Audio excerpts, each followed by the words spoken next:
Dear friends, English literature, romantic poetry, S.T. Coleridge, selected poems, Kubla Khan, brief questions with answers. Brief questions 1 to 44. Question 1. When was Kubla Khan written and published? Answer. Kubla Khan was written in 1798 and published in 1816. Question 2. How was the poem Kubla Khan described by Coleridge? Answer. The poem was described by Coleridge himself as a vision in a dream, a fragment. Question 3. How did the whole poem Kubla Khan come to the poet? Answer. The whole poem came to the poet while he was in a dream under the influence of opium. Question 4. Why did Coleridge regard Kubla Khan a fragment?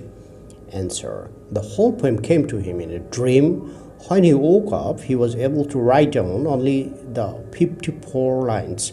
Then he was interrupted by someone and could not recapture the words and images of the dream. So the poet regarded it as a fragment. Question 5. Why has Kubla Khan been called a dream poem? Answer. The whole poem came to the poet in a dream, and the poem has a quality of jumpiness. For this reason, it has been called a dream poem. Question 6. At whose request did the poet publish the poem Kubla Khan? Answer. Coleridge published the poem Kubla Khan at the request of Lord Byron, another romantic poet. Question 7. What is the source of the poem Kubla Khan? Answer. The source of the poem is a travel book, Purchase's Pilgrimage. Question 8. Who was Kubla Khan? Answer. Kubla Khan was a historical figure. He was the grandson of Genghis Khan, the founder of the Mongolian Empire. Kubla Khan ruled from 1257 to 1294.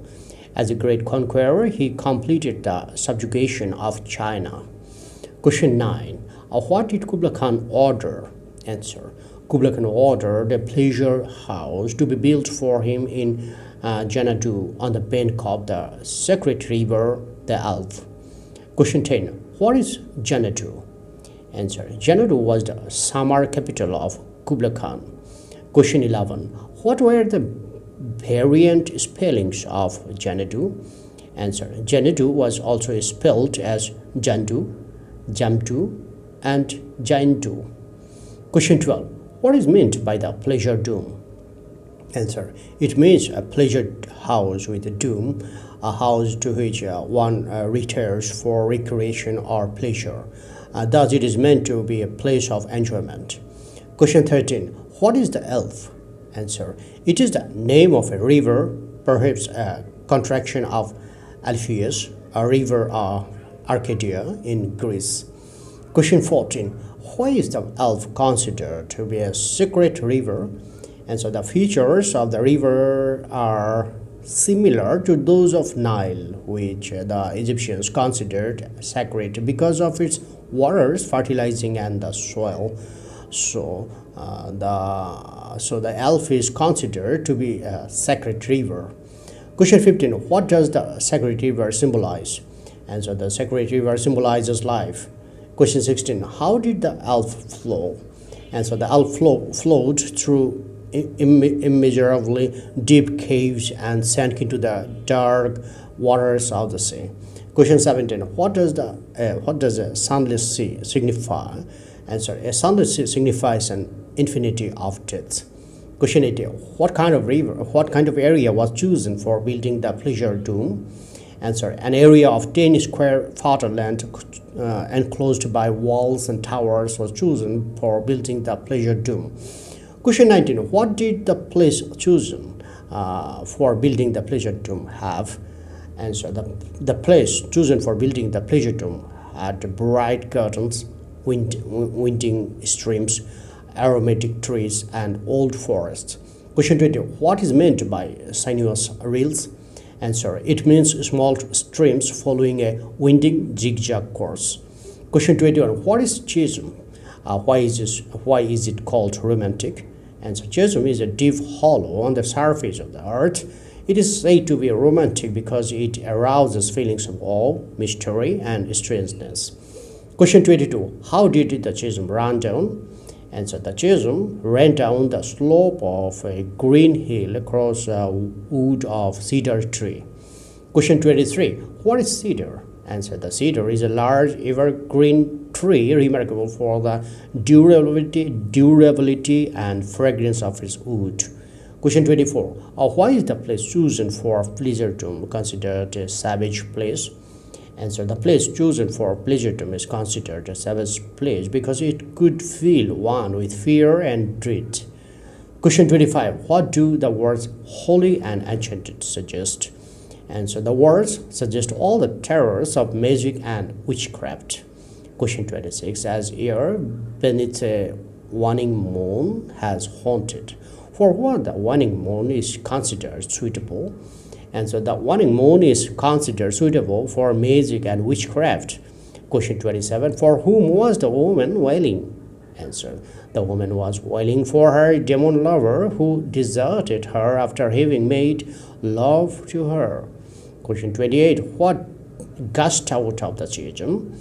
Answer. A powerful fountain of water gushed out of the Chisholm of momentary intervals, making an incessant roaring sound. Question 29. How did the fountain spring look like?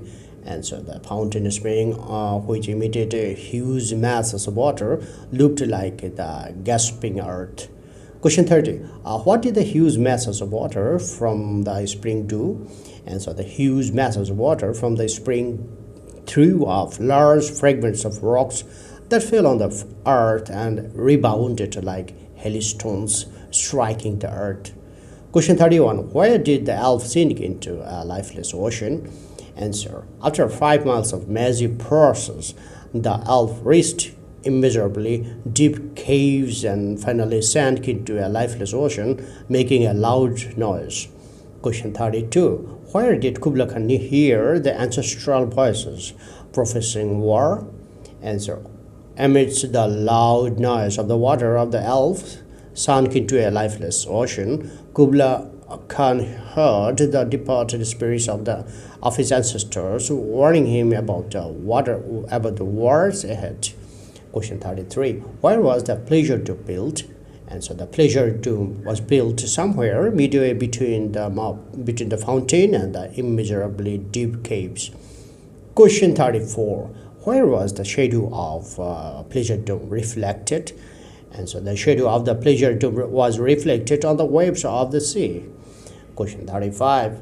It was a miracle of rare device. Why was the pleasure tomb a miracle of rare device? Answer. The pleasure tomb was a surpassing beauty. Its dome overhead was built and warm with sunlight, and on all sides of it was ice.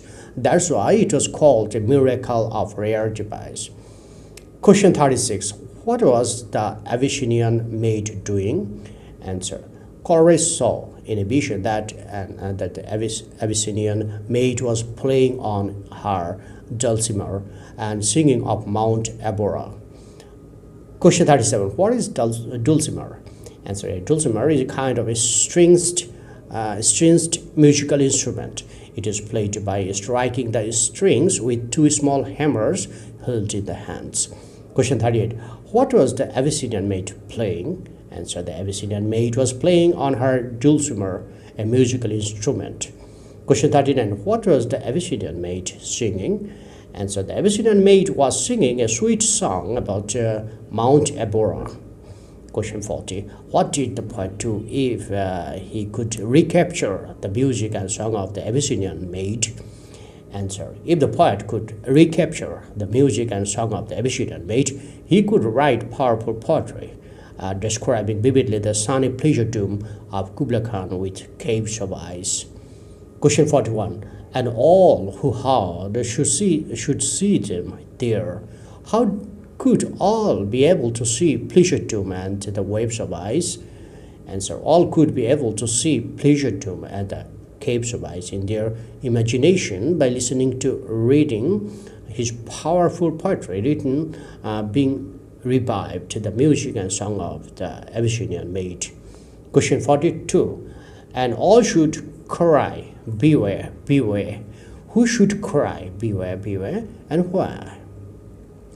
Answer. If Coleridge could revive the music and song of the Abyssinian maid in his heart, his power to create poetry would be very powerful, which would create awe and fear in the minds of those who would listen to reading his poetry.